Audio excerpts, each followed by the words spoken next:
안녕하세요. 무엇이든 물어보약 이지양 약사입니다. 오늘의 주제는 혈액, 바로 피입니다. 자, 오늘도 역시 단톡방에서 여러분들께 받은 질문들을 같이 공부해보는 약사 톡톡 시간입니다. 끝까지 함께 해주세요. 약사님, 혈액을 채우려면 어떻게 해야 하나요? 라는 질문입니다. 제가 환자분들하고 상담을 하면서 정말 많이 드리는 말씀이 혈액을 채우고 체액을 채우고 호르몬을 채워야 합니다. 이 말씀을 정말 많이 드리거든요. 그러면 환자분들이 아니 도대체 혈액을 어떻게 채워요? 수혈하면 됩니까? 이렇게 질문을 하시거든요. 자, 혈액을 채우려면 또 역시 혈액이 뭔지 알아봐야겠죠.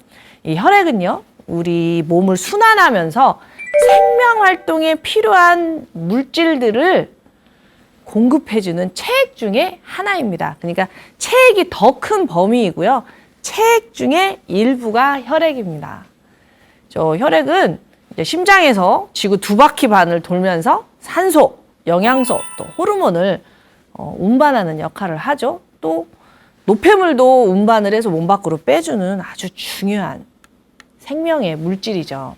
근데 이 혈액을요, 우리가 뽑아가지고 비커에다가 이렇게 좀 세워놓잖아요. 그러면 가라앉는 데가 있고 이렇게 뜨는 데가 있어요. 마치 설탕물 가만히 놔두면 설탕 가라앉고 물 이렇게 뜨듯이.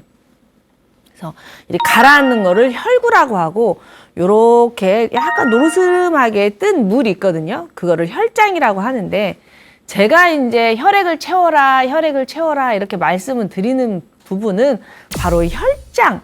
이 혈장을 늘려라, 이제 이렇게 말씀을 드리는 거고요. 이 혈장이 부족할 때 우리는 혈허라고 말씀을 드립니다. 혈액이 부족하다, 바로 혈장액이 부족하다, 이제 이렇게 말씀을 드리는데요. 혈장은요, 혈액의 약 55%를 차지합니다. 근데 이 혈장액이 주로 물이에요, 사실은 물. 그래서 이제 모든 전문가들이 물을 많이 먹어라. 혈액이 물로 되어 있으니까 그렇죠. 이제 나머지는 단백질이죠. 단백질, 전해질, 호르몬, 또 영양소, 그리고 이제 노폐물 배출이 잘 안 되면 이제 노폐물들이 좀 많고 이렇게 되어 있습니다. 그래서 혈액이 제대로 확보가 되어야 이렇게 모든 물질을 세포 안으로 잘 전달을 할 수가 있겠죠. 혈구, 그 혈장 밑에 가라앉은 이 혈구는 45%예요. 많이들 아실 거예요. 적혈구. 자, 적혈구가 바로 산소를 운반하는 자동차죠. 적혈구 안에 헤모글로빈이라는 자동차가 들어있죠. 그래서 빨간색을 띱니다. 그리고 백혈구. 이 백혈구는 우리 몸의 군대죠. 우리 몸을 지켜주는 아주 중요한 면역 체계를 이루는 구성 요소죠. 여러분들이 많이 들어보셨을 거예요. 림프구, 호중구, 호산구, 대식세포, 이런 것들을 다 백혈구라고 합니다. 그리고 또 하나 아주 중요한 물질이 들어있는데 바로 혈소판입니다. 이 혈소판이 매우 중요해요. 혈소판이 없으면 혈액이 혈관 밖으로 다 튀어나가기 때문이죠. 혈액은 혈관 안에만 있어야 되는데 이거를 가능하게 하는 게 바로 혈소판인 거죠. 자, 이제 혈액에 대해서 대략 이해를 하셨고요. 자, 두 번째 질문이 나왔습니다. 약사님이 혈액을 채우라고 해서 병원에 가서 검사를 해봤는데요. 저 빈혈이 없대요. 빈혈도 없는데 왜 혈액을 채우라고 하나요? 네, 이제 이해되시죠? 빈혈은요, 혈장이 아니라 혈장 밑에 가라앉은 그 혈구들 중에 일부, 이 적혈구의 헤모글로빈을 검사를 한 겁니다. 그래서 이 헤모글로빈은 정상, 즉 빈혈은 없다 하더라도 혈장액이 부족한 거를 우리는 혈허라고 말씀을 드린 거죠. 그러니까 빈혈하고 혈허는 구분을 하셔야 돼요. 빈혈은 병원에서 진단받아서 그 전문의약품이나 일반의약품이나 빈혈을 개선하는 그 약을 드시면 되지만, 혈장은 약으로 되는 게 아니라 음식과 물로 되는 거거든요. 물이라고 쓰고 소금이라고 읽으라고 했잖아요. 이런 좋은 음식, 좋은 전해질 이런 걸로 되기 때문에 병원에서 해줄 수 있는 게 아니에요. 내 스스로 내 혈장액을 확보를 해야 되는 겁니다. 자, 혈장에 대해서 그럼 조금 더 구체적으로 말씀을 드리겠습니다. 이 혈장은요, 물질을 운반을 해요. 물질을 어디로? 세포로. 결국 우리 몸은 세포로 이루어져 있고 세포가 뭔가를 먹어야 되잖아요.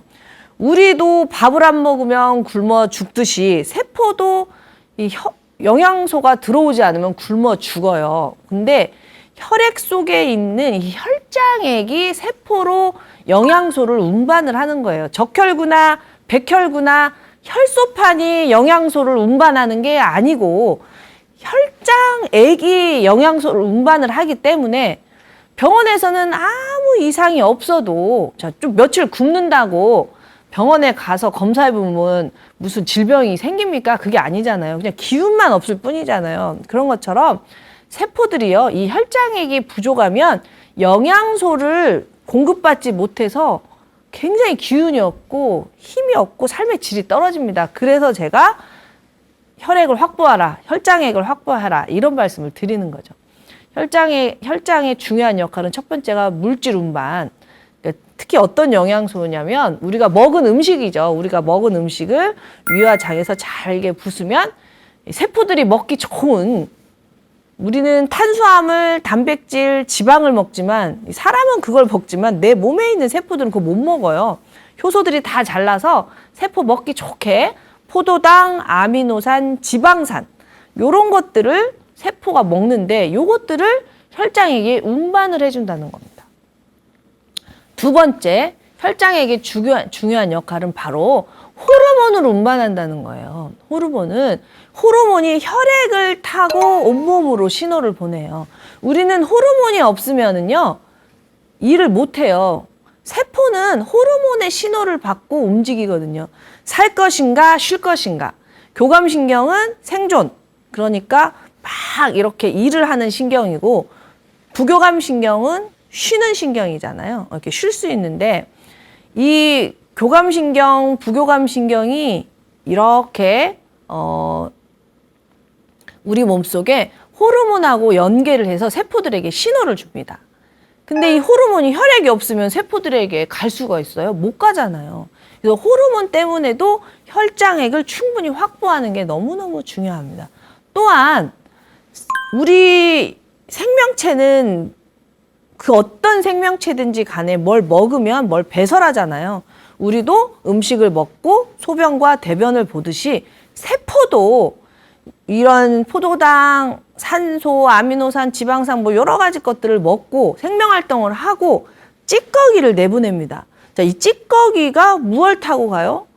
이 찌꺼기가 바로 혈액을 타고 이 혈장액 속에 포함돼서 간이나 신장으로 가기 때문에 노폐물 운반도 안 돼요. 또 혈장액은요, 산소와 이산화탄소도 운반을 합니다. 이 적혈구가 다 못해요. 적혈구를 도와서 이 혈장액이 산소와 이산화탄소를 녹여서 운반을 또 해주고 있습니다. 또 혈장액이 하는 중요한 역할 중에 하나가 체액을 일정하게 유지한다는 겁니다. 바로 삼투압으로서 유지를 하는 건데요. 혈장액의 전해질이라는 게 나트륨이나 칼륨, 칼슘 뭐 이런 물질을 말을 해요. 마그네슘 뭐 이런 거 다, 뭐 인, 염소 막 이런 거 다 전해질이라고 하는데 이제 물에 녹는 이런 물질, 이 전해질을 포함하고 있기 때문에 일정한 물을 끌어당겨서 삼투압을 유지해가지고 혈장액을 유지를 합니다. 그래서 이 혈액이 이 혈장액을 통해서 세포와 세포 간질액 그리고 혈액에 일정한 삼투압 균형을 유지함으로써 물질 교환이 자연스럽게 일어나고 우리가 건강할 수 있는 거거든요. 그래서 혈액이 부족해 버리면 이 혈장액이 부족하면 이 삼투압의 균형이 힘들어집니다. 또 혈장액에는 이 면역세포가 만들어내는 항체, 이게 이제 단백질의 일종인데요. 항체가 포함되어 있어서 우리 몸을 지켜줄 수가 있습니다. 그러니까 혈장액이 너무나 중요하죠. 혈장액이 부족하면 이 모든 것들이 부족해지는 거죠. 또 혈소판을 도와서 혈액 응고를 해주는 피브리노겐 같은 단백질도 혈장액에 들어 있습니다. 또 혈액이 충분해야 추위를 타지를 않습니다. 혈장액이 대부분 물이라고 했잖아요. 이 물로 이루어져 있기 때문에 이 물은 열을 포함하잖아요. 열을 흡수하잖아요. 그래서 이제 이런 표현을 쓰거든요. 그 보일라, 온수 보일라. 물을 뜨겁게 데피면 방바닥이 뜨거워서 겨울에 따뜻하게 지낼 수가 있잖아요. 그리고 여름에 또 물이 가득하면 시원하잖아요. 그래서 혈액이 충분한 사람들은 겨울에는 열을 흡수해서 따뜻하고 여름에는 물이 많아서 시원합니다. 즉 혈장액이 충분해야 체온을 조절할 수가 있다는 거죠. 또 저번 시간에 제가 산 알칼리의 균형이 너무너무나 중요하다 말씀을 드렸잖아요. 이 혈장액은 혈액의 산 알칼리 균형을 유지하도록 완충 역할을 합니다. 그래서 혈장액이 충분해야 내 몸이 산성으로도 기울지 않고 알칼리성으로도 기울이지 않아서 항상성을 유지할 수 있는 겁니다. 자, 그럼 혈액을 채우려면, 혈장을 채우려면 어떻게 해야 하나요? 이런 질문이 진짜 많이 들어오거든요. 첫 번째로 혈장의 대부분이 혈장액의 90%가 물이기 때문에 이제 혈장액이 물이 많아야겠죠. 그런데 제가 소금이라고 쓰고 물이라고 읽어라 이런 표현을 엄청 많이 했잖아요. 몸속에 소금이 적으면요, 소금이 물을 꽉 잡기 때문에 물이 다 빠져나가요. 근데 이 혈장은 0.9%의 소금물이어야 되거든요. 그 항상성을 유지를 해야만 이 적혈구나 백혈구나 혈소판이 모양을 제대로 유지를 할 수가 있어요. 소금기가 너무 많아도 안 되죠. 이런 표현 드릴게요. 바닷물에 생명이 많이 살고 있지만 바닷물에서 살고 있는 생선을 잡아서 그냥 그 바닷물의 농도하고 맞지 않는 곳에 두면 생명이 살 수가 없잖아요. 그런 것처럼 이 혈액이 너무 짜도 안 되고 너무 싱거워도 안 돼요. 너무 짜면 적혈구가 어떻게 되겠어요? 쪼그라들고 너무 싱거우면 터져버려요. 왜냐하면 소금이 물을 끌어당기니까. 그래서 이 적혈구, 백혈구, 혈소판 같은 이런 세포들을 보호하기 위해서 항상 0.9%를 맞춰야 되는데 만약에 여러분이 소금을 적게 먹고 물만 많이 먹으면 너무 싱겁잖아요. 그러니까 물을 빼서 0.9%를 맞추는 거고 만약에 여러분이 너무 짜게 먹으면 또 물이 부족하잖아요. 그러니까 갈증이라는 신호를 통해서 그 물을 먹게 돼 있어요. 그래서 항상 내가 짜게 먹어도 내가 싱겁게 먹어도 항상 혈액은 0.9%의 항상성을 유지를 하게 됩니다. 그러니까 이 0.9%를 맞추기 위해서 혈장액이 줄어드는 거죠. 너무 싱겁게 먹으면 혈장액이 줄어들기 때문에 적당히 소금기가 있어야 혈장액이 많아지고 그래야 아까 말씀드린 이 모든 영양소를 운반하고 노폐물을 운반하고 막 이런 모든 일들을 할 수가 있습니다. 그래서 지나치게 짜게 먹는 것도 좋지 않지만 지나치게 짜게 먹으면 너무 혈압이 오르겠죠. 너무 싱겁게 먹으면 혈액량이 줄어들 거고. 그래서 적당히, 이 적당이라고 하면은 참 비과학적으로 들리는데요. 좀 몸을 믿어주세요. 어느 정도 크게 그 범위만 넘지 않으면 신장에서 소금을 재흡수하기도 하고 내보내기도 하면서 조절을 하거든요. 근데 지나치게 짜게 먹거나 지나치게 싱겁게 먹으면 신장에서 그 조절을 할 수가 없어서 나중에는 신장까지 힘들어지고 혈압이 오르고 탈수가 일어나기 때문에 항상 사람이고 혈액이고 간이 맞아야 될 것 같습니다. 간 맞추는 게 참 어려운데 그래서 뭐 염도계를 사서 막 한다 이러는데 저는 그럴 필요까지는 없다고 생각을 합니다. 이 어느 정도가 좋냐라고 많이 질문을 하시는데요. 그거는 제가 방광편에서 설명을 했는데 또 신장편에서도 설명을 했고 다시 한번 가서 공부를 해보세요. 내가 어느 정도 먹고 있는 게 잘하고 있는 건가, 어느 정도 소금을 먹어야 되나, 이제 이거를 판단을 하시려면 이 소금이 짠가 싱거운가 이 맛에 집착하지 마시고요. 소변 양, 소변 색깔, 소변 횟수 등을 보시면서 조절하시는 게 좋습니다. 자, 그리고 이 혈장에게 물만 있는 게 아니라 굉장히 중요한 게 있죠. 바로 이 단백질이죠. 단백질 중에서는 이 단백질이 이 혈장에게 한 7%에서 8%를 차지하는데요. 아주 중요한 단백질, 제가 저번 시간에도 말씀을 드렸는데 알부민, 네, 글로불린, 피브리노겐. 이 알부민이 혈액의 볼륨을 조절하는 데 굉장히 중요합니다. 만약에 모세혈관이 망가져 있거나 또는 알부민이 너무 부족하거나 여러 가지 이유로 이 혈관 안에 있는 혈액이 혈관 밖으로 나가버리면 이제 부종이 오게 되는 거죠.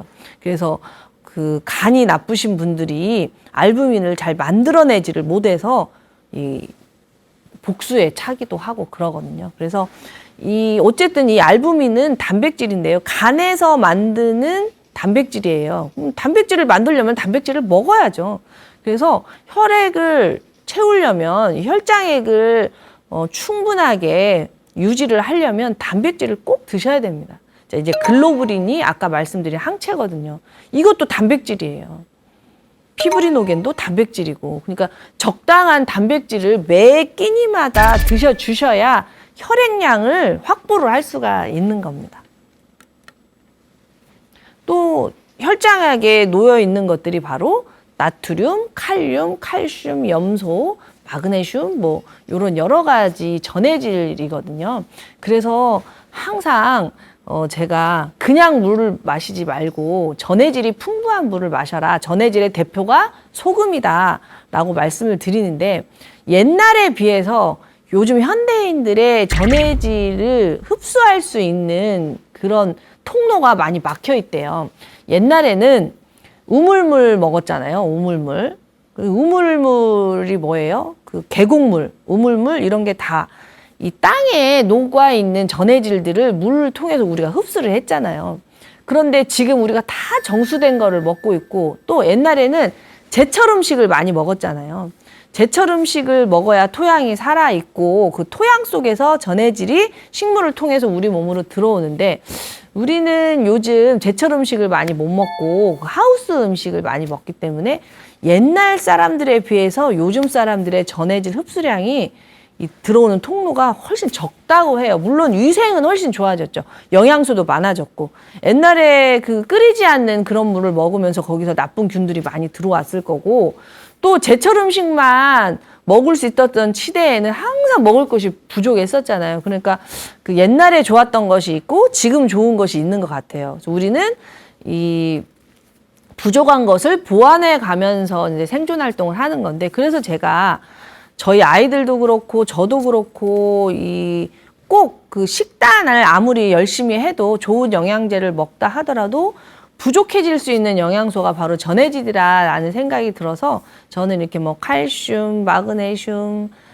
이런 뭐 망간, 구리 막 이렇게 미량 원소들이 들어있는 전해질 제품을 꼭 권하는 편입니다. 그래서 여러분들도 그런 것들을 좀 잘 챙겨 드시면 어떨까 싶죠.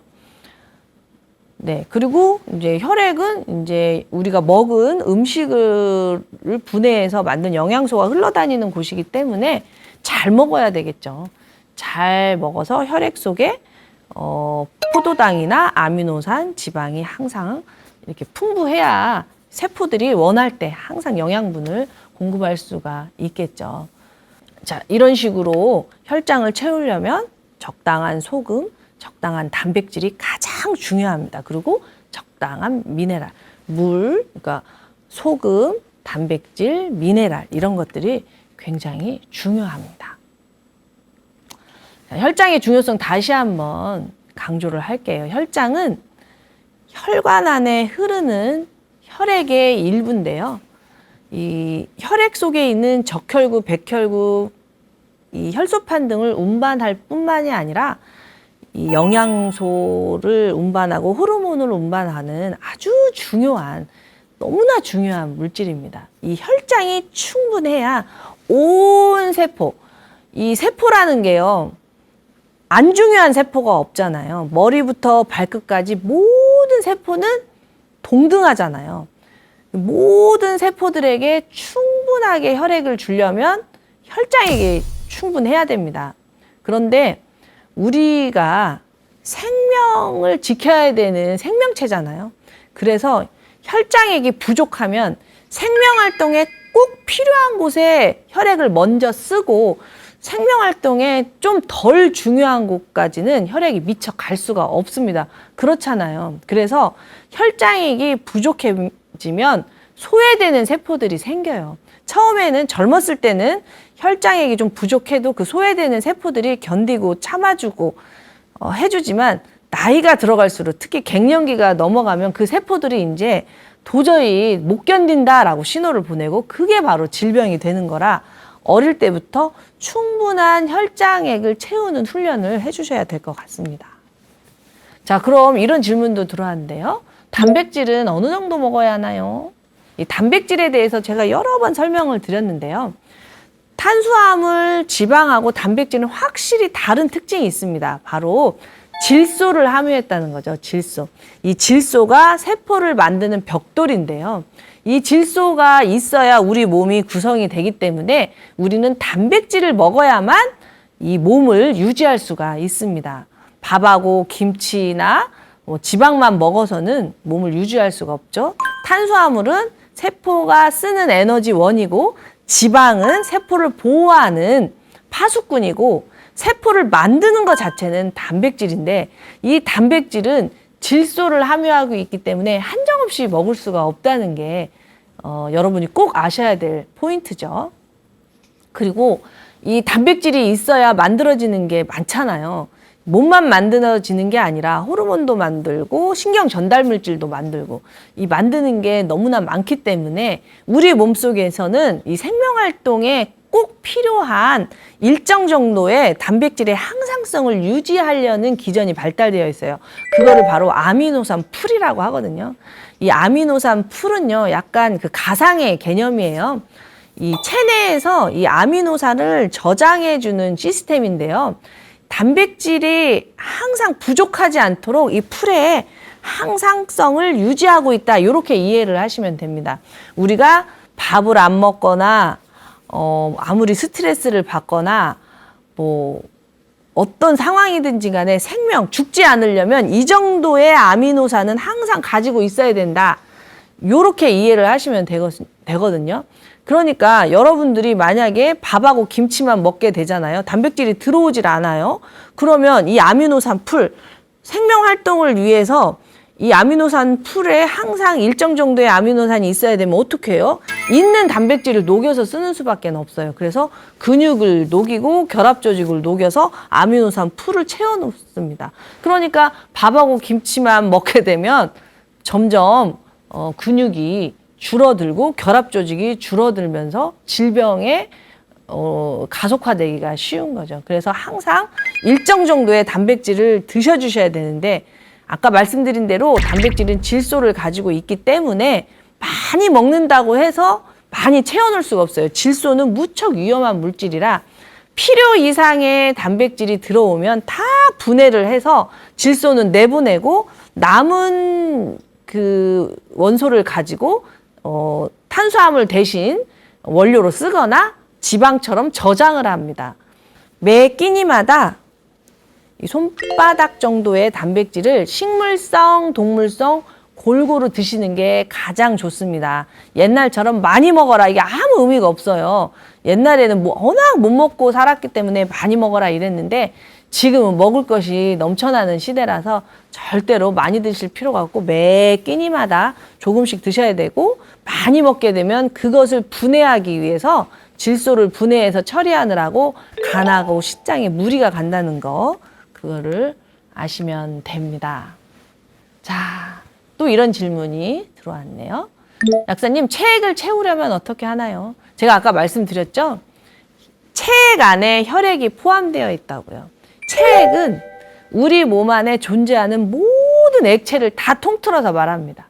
그러니까 혈액도 체액의 일부인 거죠. 근데 우리 몸에 흐르는 그 액체가 혈액만 있지는 않잖아요. 혈액 말고도 뭐 림프액도 있잖아요. 조직액도 있고, 세포 내액도 있고, 세포 외액도 있고, 뭐 뇌척수액도 있고, 우리 몸속에 침도 있고, 막 많이 뭔가 흐르잖아요. 우리 몸의 70%가 물인데 얼마나 이 몸 자체가 물덩어리인데 그 중에 일부가 혈액인 거고, 혈액의 중요성에 대해서 말씀드렸지만 혈액만 중요하냐? 그게 아니라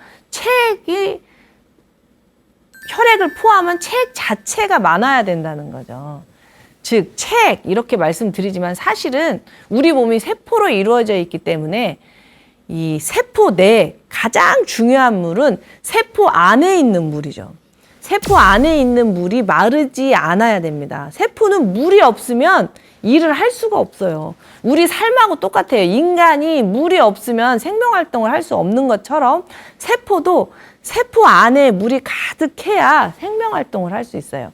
세포 안에 에너지 발전소가 있잖아요. 미토콘드리아. 거기도 물이 있어야 일을 할 수가 있는 거죠. 물이 없으면 아무것도 할 수가 없기 때문에 세포 안으로 물이 들어가야 되는 거죠. 이 세포 안으로 물이 들어가는 것을 잘 하려면 전해질의 균형이 맞아야 되기 때문에 이 혈액 속에 있는 그 혈장액 속에 있는 전해질이 너무너무 중요합니다. 이 전해질이 이 세포 안과 세포 밖을 드나들면서 이 체액의 균형을 맞춰주고 있기 때문입니다.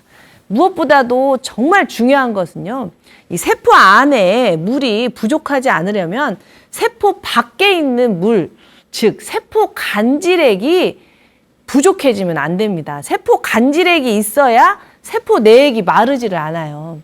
제가 저번 책 영상에서 말씀을 드렸는데 이 세포 간질액이 물테크처럼 물을 품고 있다가 세포에게 물이 조금이라도 부족하면 바로바로 물을 공급을 해주기 때문에 세포가 절대 마르질 않거든요.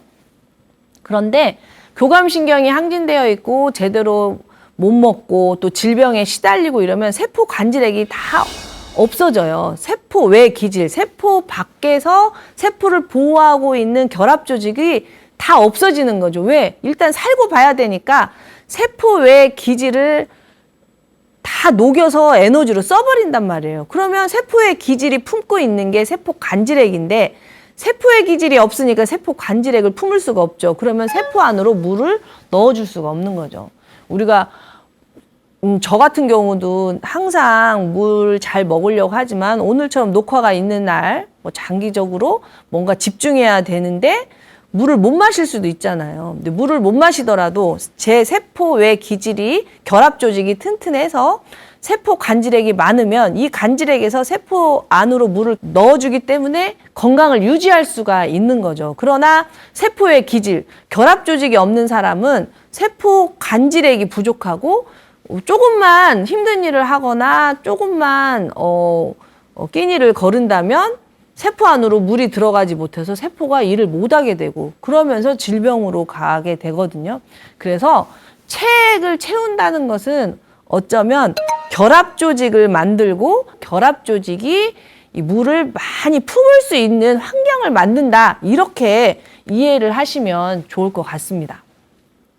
또 이런 질문이 들어왔어요. 약사님, 세포의 간질액이 뭔가요? 제가 이제 금방 설명을 드렸는데 좀 더 자세히 설명을 드리면은요, 이 세포 간질액은 세포 외 기질이 품고 있는 물입니다. 그 액체죠, 액체.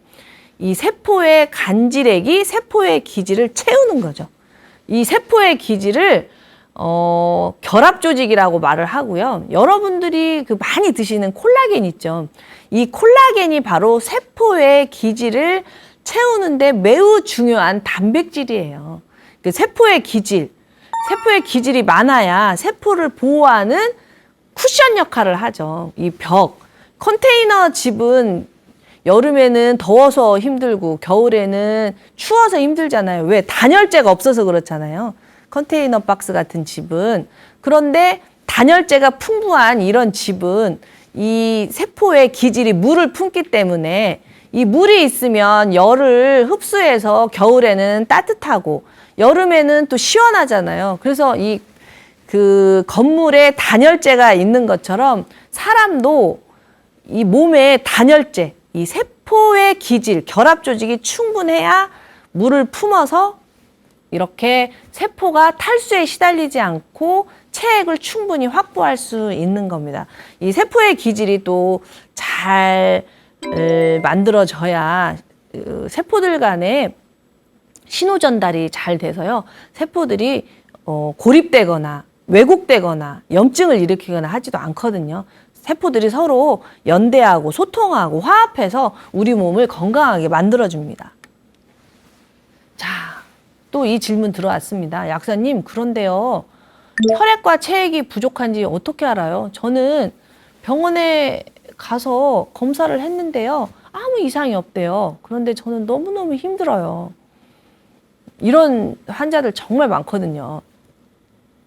차라리 질병으로 딱 이렇게 나오면 편한데 병원에서는 아무 이상이 없는데 본인의 삶의 질은 너무 떨어져서 힘들어하시는 분들 진짜 많은데 그게 바로 이 혈액과 체액이 부족해서 세포가 굶고 있다는 뜻입니다.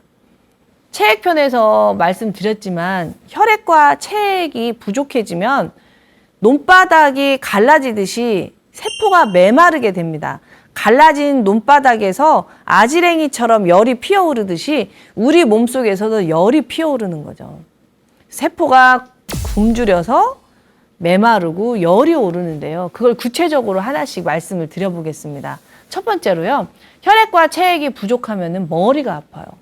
두통에 굉장히 많이 시달립니다. 그도 그럴 것이 뇌는 우리 몸속에서 혈액을 가장 많이 소비하는 기관인데 혈액이 부족하니까 혈액 줘 하면서 두통이라는 신호를 일으키는 거고 어지럽기도 하겠죠. 또 무엇보다도 소화불량, 자주 체하고 얹히고 가스차고 먹고 싶은 음식을 양껏 못 먹는 소화불량에 많이 시달립니다. 그도 그럴 것이 소화액이 나오려면 혈액이 충분해야 되잖아요. 혈액이 없는 상태에서 소화액이 어떻게 나와요? 소화액이 입에서 항문까지 침부터 시작해서 타액부터 위산, 췌장액, 담즙액 쭉쭉쭉쭉 나와줘야 음식이 다 분해가 되는데 혈액이 없는데 그게 안 나오잖아요. 그러니까 소화가 안 되는 질환이 많이 생기고요.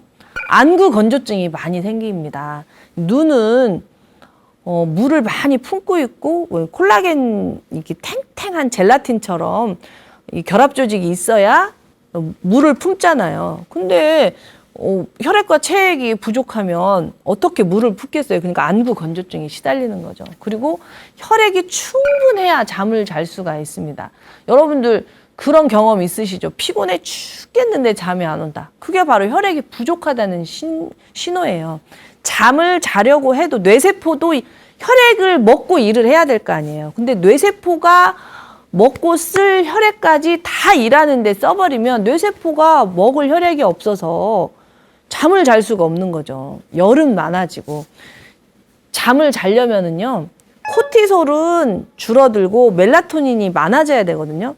코티솔, 세로토닌은 줄어들고 멜라토닌이 많아져야 되는데 너무 스트레스 받고 이렇게 되면 코티솔이 내려앉질 않아서 몸이 여전히 뜨거워요. 열받는다, 스트레스 받는다, 그러면 뇌세포가 뜨겁잖아요. 뜨거운 상태에서는 잠이 잘 안 오죠. 멜라토닌은 뇌세포를 약간 식혀주는 역할을 해요. 그러니까 너무 낮에 과로를 하게 되면 밤에 잠이 안 오는 거죠. 그리고 수족냉증에 시달리게 됩니다. 그럴 수밖에 없는 게 저도 지금 열심히 집중을 하고 나면은 추운 날에 손발이 여전히 좀 차가운 편이거든요. 제가 저혈압이어서. 저도 이제 나이가 갱년기가 넘어가기 때문에 만드는 혈액에 비해서 쓰는 혈액이 많아지면 대박 몸에서 신호를 보냅니다. 무리하지 마라고. 저는 그 신호를 어떻게 알아듣냐면 저의 손하고 발 상태로 알 수가 있어요. 제가 조금만 무리를 하면 바로 손이 차가워져 오거든요. 왜 그러냐? 손까지 보낼 혈액이 없는 거죠. 왜? 생존에 덜 중요한 곳에는 혈액을 못 보내는 거예요. 먹고 사는 거, 생존을 해결하기 위해서 혈액을 먼저 쓰고요. 조금 덜 가도 되는 데는 혈액을 못 보내니까 당연히 손, 발이 차가워질 수밖에 없습니다. 심하신 분들은요, 수족 저림까지 나타나고요. 심하신 분들은요, 손발이 또 너무 뜨거워지는 현상도 생깁니다. 수족 냉증보다 더 심한 게 수족 손발이 뜨거워지는 거거든요. 이제 저는 이건 그렇게 생각해요. 차가운 거는 혈액이 안 가는 수준인데 혈액이 가지 못하는 수준을 떠나서 그럼에도 불구하고 계속 일을 하게 되면 마치 기름이 없는데도 계속 엑셀을 밟으면 그 자동차가 터져버리듯이 혈액이 부족한 상태에서 과로를 하게 되면 열이 심하게 나면서 손발로 빠져나가면서 손발이 화끈거리는 증상이 생깁니다. 그래서 상담을 하다 보면 손발이 차가워서 힘드신 분도 있지만 손발이 뜨거워서 힘드신 분도 있거든요. 이게 다 혈액이 부족하다는 신호인데요. 어느 정도냐에 따라서 또 이 사람의 체질에 따라서 조금 다 다르게 나타날 뿐이지 결국은 같은 말이거든요. 그래서 혈액을 채워주면 수족 냉증이나 이 수족 번열 다 같이 좋아지는 걸 임상적으로 많이 경험을 했습니다. 혈액이 부족한데 과로를 하게 되면 심장이 쥐어짜야 되니까 당연히 심장이 벌렁벌렁벌렁 하겠죠. 심계 항진도 나타나고요. 혈액이 부족한데 계속 가열차게 일을 하게 되면 열이 나고 그 열이 우리 뇌세포의 신경 전달 물질을 불균형을 초래하기 때문에 짜증이 많이 나고 화가 많이 나고 열이 폭발하게 됩니다. 그래서 갱년기에 이제 이런 증상을 많이 호소를 하기도 하고요. 갱년기가 아니더라도 호르몬의 신호를 받는 여성들이 이런 일을 많이 경험을 하죠. 생리 전 증후군으로 다 혈액이 부족해서 생기는 현상들이라고 이해하시면 좋을 것 같습니다. 물론 혈액이 부족한 것만은 이유가 아니죠. 그러나 지금은 혈액이 부족하면 내 몸이 보내는 신호를 말씀드리기 때문에 이런 것도 살펴보라는 거지, 어떤 개인의 성격이 다 혈액하고만 이렇게 연결되어 있는 건 아니니까 이 나한테서 일어나는 이 모든 현상을 다각적으로 이렇게 객관화해서 보면서 자기 자신을 이해하고 이제 보살피면서 살아가는 거잖아요. 이런 부분도 있다는 것을 꼭 염두에 두시고, 짜증이 나고 화가 나는 게 마음의 문제만은 아니고 이 몸의 문제일 수 있다는 거, 이걸 꼭 인지를 하셨으면 좋겠습니다. 열이 막 올라오다 보면 그 열이 피부를 통해서 올라오시는 분들이 되게 많아요. 이 열은 가볍기 때문에 위로 올라가잖아요. 그래서 열이 이제 궁극적으로 몰리는 곳이 얼굴 쪽이잖아요. 이렇게.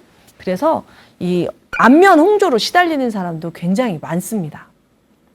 또 혈액이 부족하면 발바닥도 갈라지겠죠. 겨울이 되면 발바닥이 갈라진다고 바세린 사러 오시는 분들 많은데요.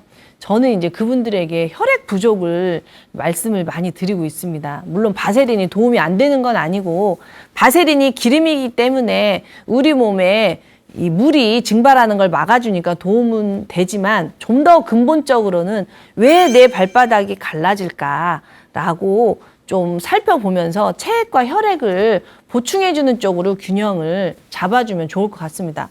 이 보이는 곳이 갈라지면 보이지 않는 곳은 얼마나 갈라져 있을까, 또 이런 표현도 하거든요. 그래서 몸 밖으로 신호를 보낼 때 감사하게 알아듣고 빨리빨리 균형을 찾으셔야 질병으로 가진 않지, 몸 밖으로 막 얼굴이 뜨거워지고 발바닥이 갈라지고 피부가 건조해지는데도 신호를 못 알아차리고 있다가 몸 안에 질병이 생겼을 때는 훨씬 치료하기가 힘들거든요. 자, 손톱, 발톱도 부실해지겠죠. 손톱이 얇아지고 아주 심한 경우는 손톱이 막 찢어져요. 찢어지고 손톱깎이를 사용할 수 없을 정도로 그냥 알아서 부서지는 거예요. 그런 사람도 되게 많고요. 발톱도 부실한데요. 나이가 드시면 손발톱으로 영양이 가지 않으면서 같이 안 가는 게, 혈장에게 뭐가 있다고 그랬죠? 면역세포가 그 혈액 속에 있다고 했잖아요. 면역세포가 손끝 발끝까지 미처 가지 못하니까 발톱 무좀에 많이 시달리게 됩니다. 나이 드신 분들의 발톱 무좀, 이거 역시 혈액 부족, 체액 부족이다, 이렇게 말씀드릴 수 있습니다. 당연히 탈모도 일어나겠죠. 머리카락도 뭔가를 먹어야 성장을 하는데, 우리가 머리카락은 없어도 사는데 지장이 없잖아요. 혈액이 부족하면 제일 먼저 버리는 것이 머리카락, 손톱, 발톱 이런 데입니다. 그러니까 탈모에 좋은 영양제 막 이런 걸 찾기보다는 내 몸에 혈액과 체액을 먼저 채우는 게 몸 전체의 균형을 찾는 게 훨씬 중요하죠. 구내염도 많아지겠죠. 입안의 세포를 재생할 혈액이 없는 거고 혈액이 부족하면 열이 뜨고 열이 입으로 빠지면 또 염증도 많이 생기는 거죠. 피부가 가렵고 피부가 건조하고 피부가 각화되고 이런 현상도 많이 생깁니다. 피부라는 게 우리를 보호하는데 생명활동에 있어서 피부는 소외되는 기관 중에 하나입니다. 피부가 부드러운 것이 우리 사느냐 죽느냐하고 아무 상관이 없잖아요. 그러니까 스트레스에 시달리면 피부 쪽으로 혈액을 보내질 않습니다. 그러니까 피부가 건조해. 혈액이 부족하다, 물이 부족하니까 피부가 건조해지겠죠. 피부가 건조해지면 또 피부가 제 역할을 못하니까 우리의 면역세포들이 히스타민이라는 물질을 보내서 또 피부가 가려워지기도 하고 피부가 딱딱해지기도 하고 이런 식으로 피부가 건조해지고 가렵고 각화된다. 이거 다 혈액 부족입니다. 말씀드린 대로 혈액이 부족하신 분들은요. 겨울에는 추워서 죽겠고 여름에는 더워서 죽습니다. 그리고 땀에 시달립니다. 열을 빼기 위해서 우리 몸이 36.5도를 유지해야 되니까 열을 피부 밖으로 빼죠. 그래서 땀이 많아집니다.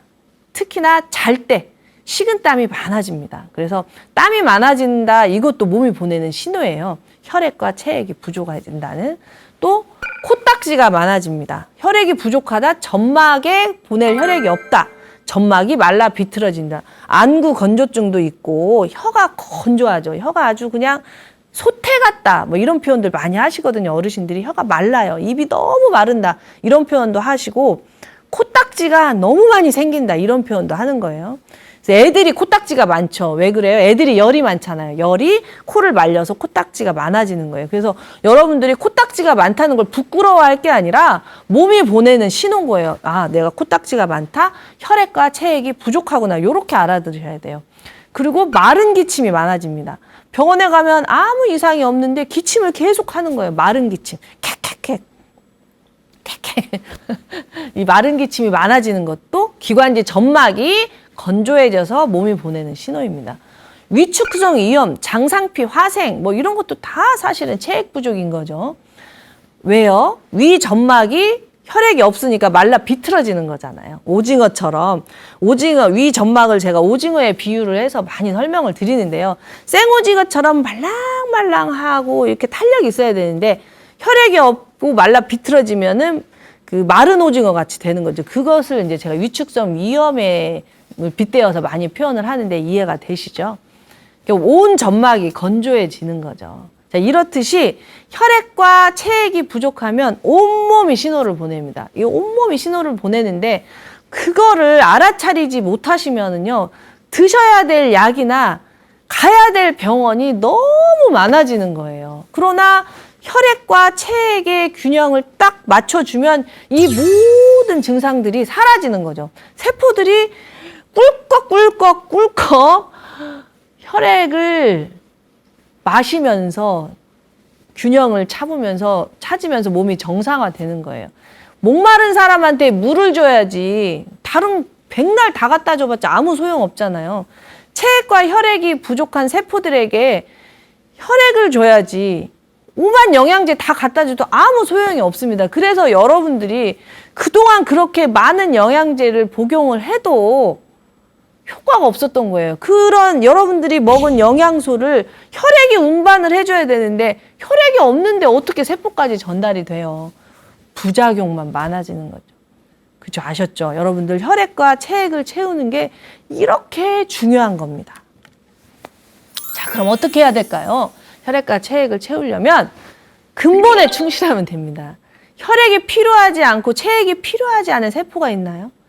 머리부터 발끝까지 모든 세포는 동등합니다. 그러니까 모든 세포에게 똑같이 해주시면 되거든요. 첫 번째로 우리 몸의 70%가 물이니까 물을 먹어야 되는데 소금이라고 쓰고 물이라고 읽어라 했으니까 지나치게 저염식 하시면 안 됩니다. 지나치게 고염식을 하셔도 안 됩니다. 그러면 어느 정도 먹어야 되냐? 그것은 여러분들의 소변을 보고 판단을 하시는 겁니다. 사람마다 다 달라요. 사람마다 다 다르기 때문에 이렇게 해라 저렇게 해라 할 수가 없어요.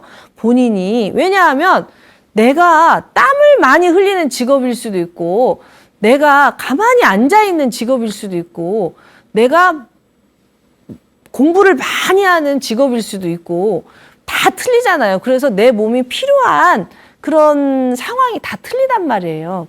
체액이라는 것은 가두고 있을 뿐만이 아니라 소비되는 것도 있잖아요. 그러니까 내가 먹는 거, 내가 쓰는 거 이런 것들을 다 균형이 맞아야 되는 거기 때문에 어떻게 정형화된 틀에다가 넣을 수가 없습니다. 그래서 그게 어떻게 맞느냐는 내 소변 색, 소변 횟수, 소변 양, 소변 냄새 이런 것들로 확인하라는 거 다시 한번 말씀드립니다. 두 번째로 적당한 단백질을 섭취해라.